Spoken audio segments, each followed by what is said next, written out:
Hey, what's up everybody? It's Frank again and welcome to my channel 16 bits or higher.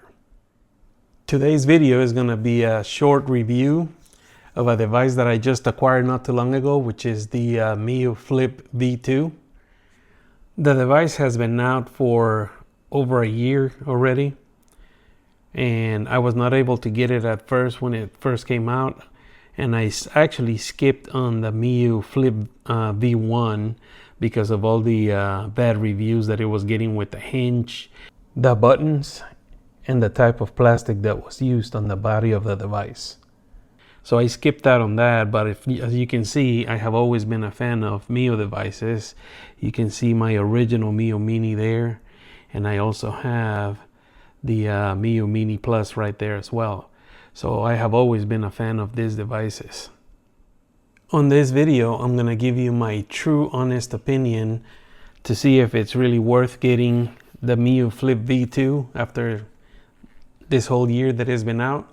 See if it's really worth the money. For this device, I actually paid around $45 including tax from the AliExpress website, and I actually thought it was a good deal. But I'm gonna go over all the details, all the things that I've been through. Right now, I probably had it for about a week, and I've run into a few issues with the device. Right now, what I'm doing is I'm running the stock OS that comes on the unit, so I haven't uploaded any custom firmware yet. But that's gonna be my next video. For right now, I'm just gonna go over the things that I have done with it with the stock OS. The first thing we're going to do is we're going to go over the specs. It's got a 3.5 IPS display with a 640 by 480 resolution, an ARM Cortex A55 1.8 GHz processor with 1 GB of RAM, 2.4 and 5 GHz Wi-Fi and Bluetooth, a 3000 milliamp battery, and an upgraded metal hinge. The main issue the Miyoo Flip 1 had was that it came with a plastic hinge that would break after a short time. But the hinge has been upgraded on the V2 to a metal hinge, which makes the opening a whole lot smoother. It gives it a higher tension, which keeps the device from flapping, and you can hear 3 snaps as you open it. The hinge is a lot sturdier and keeps the device solid at any angle while open. Another big issue with the first version was the quality of the plastic material used in the devices. It would seem like cheap or brittle material which would be prone to cracking, but it has been changed on the V2. According to reviews, the plastic is thicker and more flexible. I like the texture of the plastic when I touch it. It makes it feel like a premium device. Now when it comes to the buttons are excellent. I mean, these buttons right here, they all feel very premium. And that's something that Miyoo has always done. Every time they come out with a new device, they always come out with premium parts. And I like the way that these buttons feel themselves. You got the D-pad, which is actually pretty good. It's one of the best D-pads that I've used myself. The joysticks also, both they feel really premium. And so do the menu button. It's actually recessed, so there's no like faulty presses or anything. So I like that. And so are the start and the select buttons. And the A, B, X, Y buttons, those are pretty good. And then the R buttons and the L buttons on the back, the triggers, man, they are placed really well. I mean, I like the way like when you're playing, they're easy to reach and you don't get confused, because as you can see, one is elevated higher than the other. So when you're playing your games, you know that you're pressing the L2 and the R2. And on the joysticks, you can also press them as well, and you can use them as L3 and R3. So this is a really nice design. And on the bottom, you got the OTG port and power port. You got a headphone jack, and on the top you got a video out, and you also have another OTG port. You can charge on both of them as well. I believe I have tried charging on the top and it did charge. but I think this one is mostly used for OTG or if you want to connect it to a computer via USB. When it comes to the operating system, this is just basic Miyoo OS. It comes with the recent folders where all the games that you have played recently are stored, so for easy access.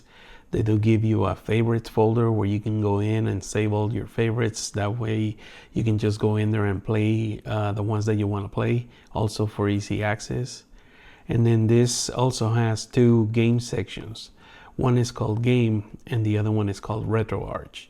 And on the game section, when you go in, it pretty much just shows you all the consoles that are available for playing, and it's separated by consoles. As you can see, it's got a bunch of them, and this device actually comes with thousands of games already installed. And then if you go to the RetroArch folder, when you go in there, you can actually search different cores that you can use for different consoles that you have. Like for example, if we go to the next one, you can see that you can use GPSP, or you can try using MGBA for Game Boy Advance games.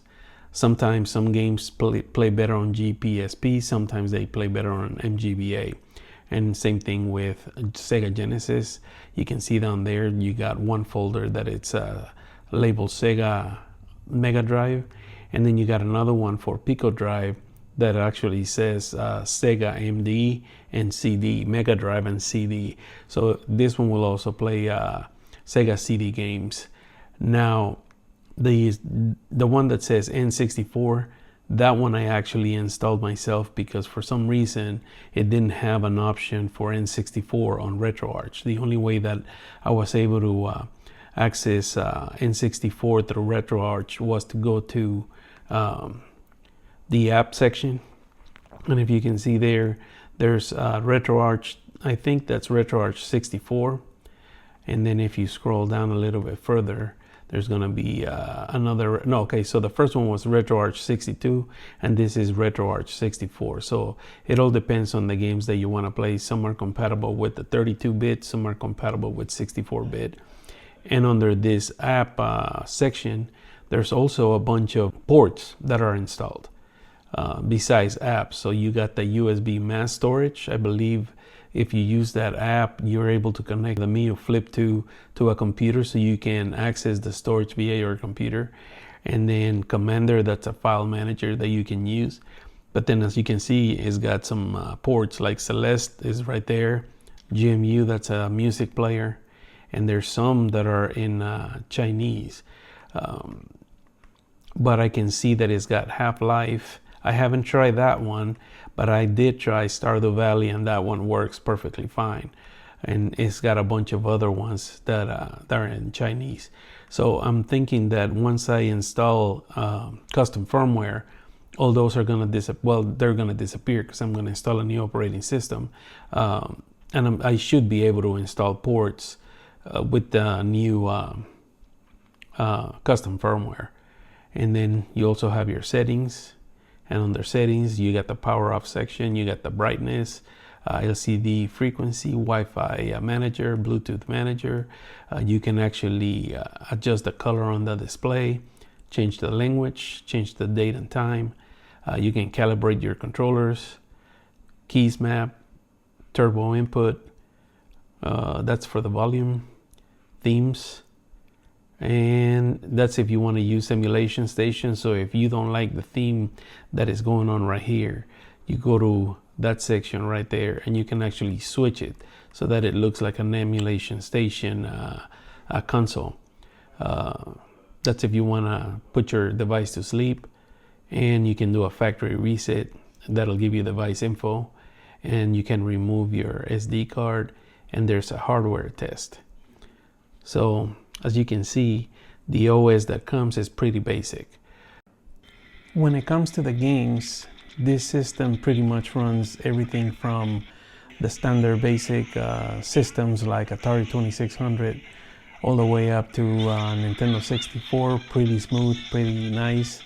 Dreamcast seems to run really well, and I was impressed the way that it was running God of War, on the PSP because it's lag free, but what happens is there's an option on there where you can actually choose for the game to run at 30 frames per second, and that allows you to play the game really well. And the other one is Nintendo 64. Some of the games ran really good, but I'm not gonna sugarcoat it for you. There's an issue with Paper Mario where I start the game, and right after I started, and there's a scene where there's a Koopa Troopa that delivers mail to the mailbox, and as soon as Luigi opens the door, the game just crashes and it sends me back to the game list. And also Donkey Kong 64 gave me a lot of issues where it wasn't running at all, or it was skipping and just giving me a lot of issues. So some games will run well, some games won't. So before we end this video, let me go over some pros and cons over the Miyoo Flip V2. Pros: very bright display, premium quality material, very comfortable buttons, joysticks, and D-pad, and it's able to play some demanding games. The cons: the stock OS is not optimized, some N64 games don't run properly, and the device plastic attracts fingerprints still. So in my honest opinion, the Miyoo Flip V2 is still worth getting in 2026. It is a device that will play pretty much all the systems without any issues because of the processor that it has. It is a small device, so when you close it, it is very tiny and you're able to put it in your pocket and carry it with you wherever you go. So this is worth getting still for the price that you can get it. Like I said, when I got it, it was only about $45. It may be a little bit more expensive right now, but compared to other devices that do less, I would say that it's still a really good purchase. So do I recommend this device? I most definitely do. It is a really nice device, small, powerful. It's a really nice pocket device that you can carry with you wherever you go. So I think that's gonna be it for today's video. If you like the video, like always, I'm gonna ask you, please give me a thumbs up, subscribe to the channel if you haven't done so. And what I'm gonna do is I'm gonna place a link so that you can purchase one of these from the place that I got it from. And if you want to support the channel, you can buy it from there. I will get a small commission for that, and I would really appreciate it very much. And I will see you again on the next video.